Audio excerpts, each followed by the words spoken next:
Alhamdulillahi Rabbil Alamin wal aqibatu lil muttaqin. Asyhadu an la ilaha illallah wahdahu la syarikalah al malikul haqqul mubin wa asyhadu anna Muhammadan abduhu wa rasuluh sadiqul wa'dil amin. Allahumma salli ala sayyidina Muhammadin wa ala alihi wa sahbihi ajma'in. Amma ba'du. Qala Allah Ta'ala, ya ayyuhalladzina amanu taqullaha haqqa tuqatih wa la tamutunna illa wa antum muslimun. Jamaah Masjid Al-Hidayah yang mudah-mudahan selalu diampuni dan dirahmati Allah. Sebelum saya menyampaikan khutbah, marilah kita membaca surah Al-Fatihah. Mudah-mudahan Allah memberikan kekuatan kepada saudara-saudara kita di Gaza, di Palestina. Mudah-mudahan diberi kekuatan dan Allah menolong untuk bisa menjadi negara merdeka seperti kenikmatan kemerdekaan Indonesia ini.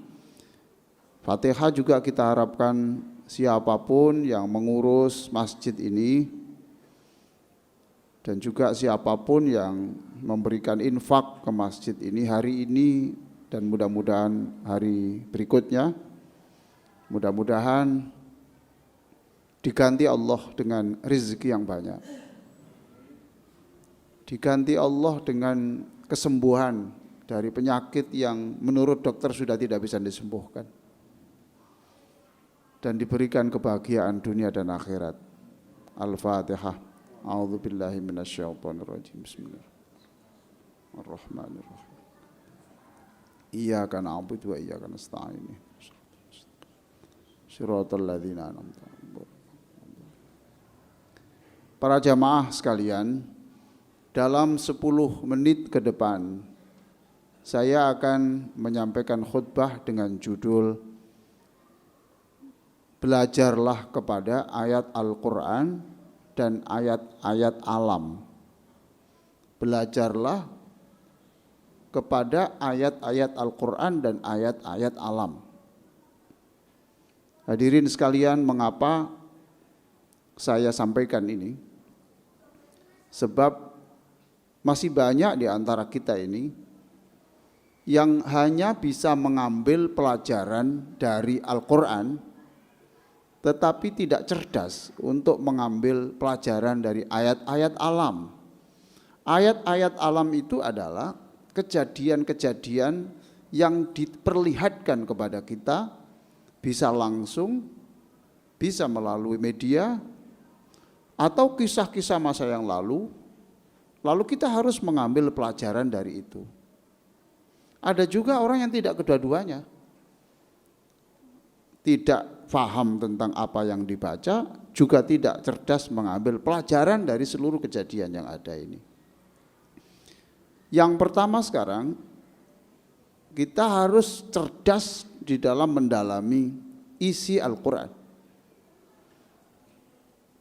Allah mengingatkan kita di dalam surah Muhammad ayat 4. Di dalam surah Muhammad ayat 4, afala yatadabbaruna al-Qur'an am ala qulubihim aqfaluha.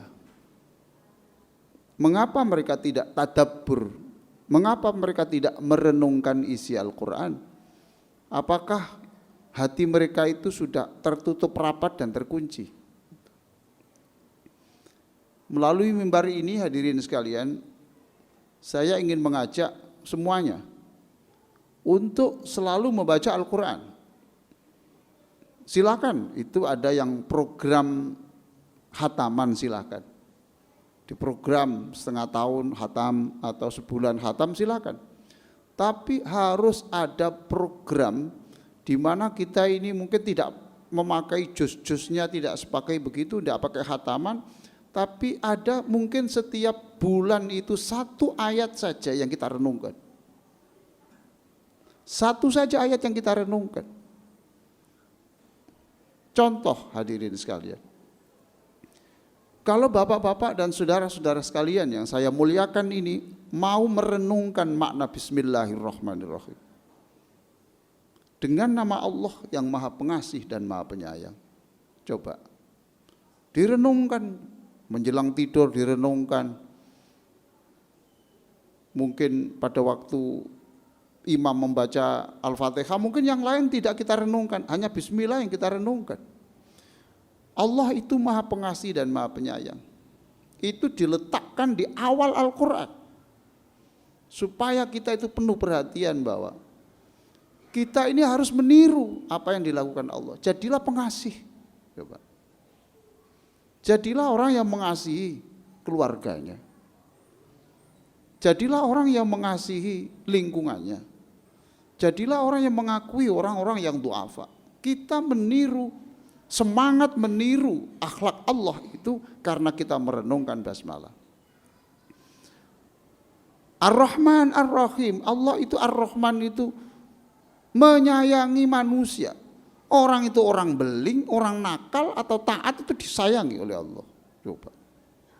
Orang itu tidak mengakui Allah, tidak mau sholat, apapun masih disayang Allah, diberi hidup oleh Allah. Berarti kita sayangilah orang itu, peminum-peminum itu sayangi, pelacur-pelacur itu sayangi. Jangan diolok-olok, jangan dimusuhi. Bisa saja mereka ini seperti ini karena memang haus orang yang menyayangi dan memperhatikan. Coba belajar dari basmalah. Allah yang Maha Pengasih dan Maha Penyayang. Kalau kita punya kegagalan, gagal karena ada suatu usaha atau sakit atau apa, coba diingat makna Bismillahirrahmanirrahim. Allah yang Maha Pengasih dan Penyayang. Jangan putus asa.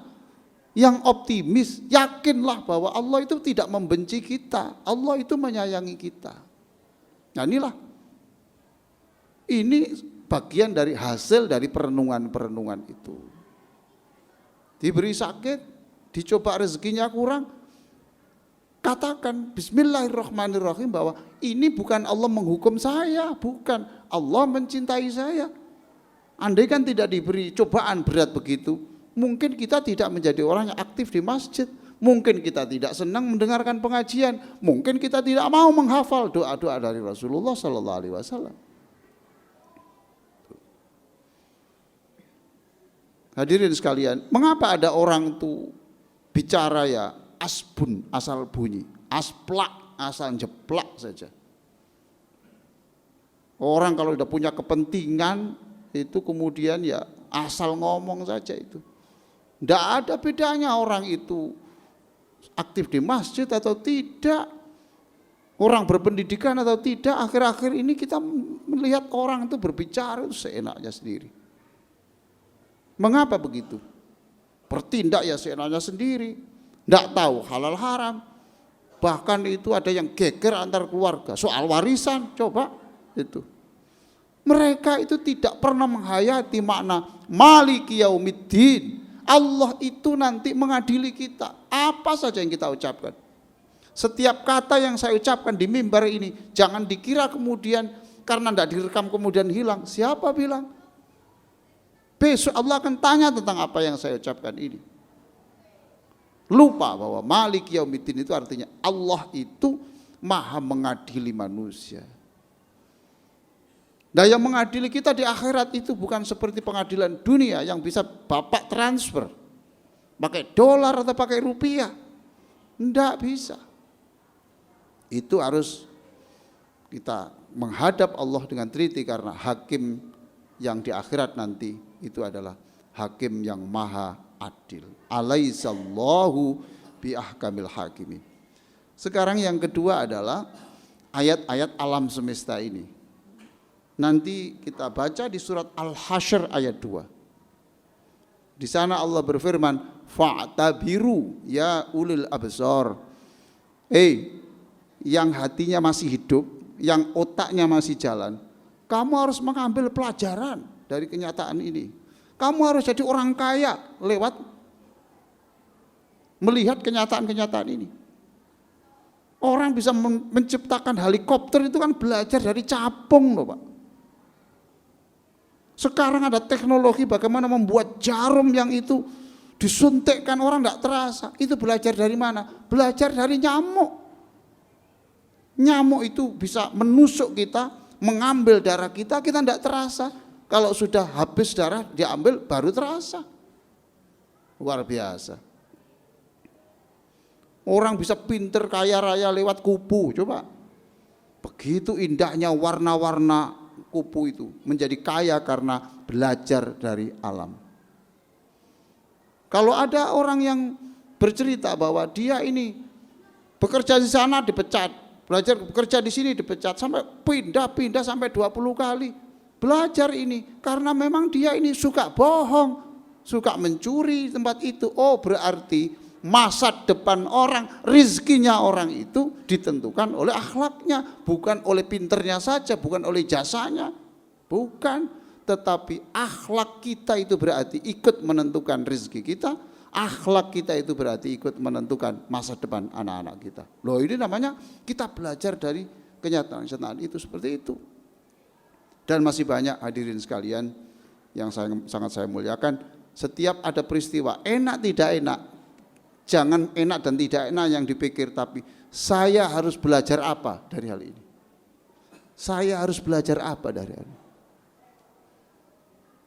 Maka Jalaluddin Rumi pernah mengatakan, ada ratusan pesan Tuhan dalam setiap kejadian.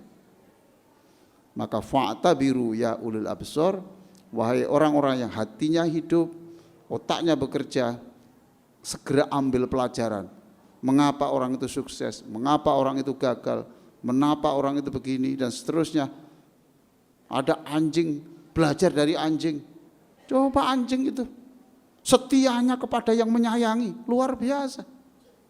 Bahkan tidur pun itu dalam posisi siap untuk melawan siapapun yang menyakitinya. Coba lihat gambar atau penjelasan Quran tentang anjing yang mendampingi Ashabul Kahfi itu. Itu tidurnya itu siap kepada orang yang menyayanginya. Kita yang punya otak, kenapa kita tidak bisa mengimbangi kasih sayang Allah yang demikian besar ini? Fa'tabiru ya ulul absar, wahai orang-orang yang cerdas, ambillah pelajaran dari setiap kejadian. Aqulu qouli hadza wa astaghfirullah li wa lakum wastaghfiru innahu huwal ghafurur rahim.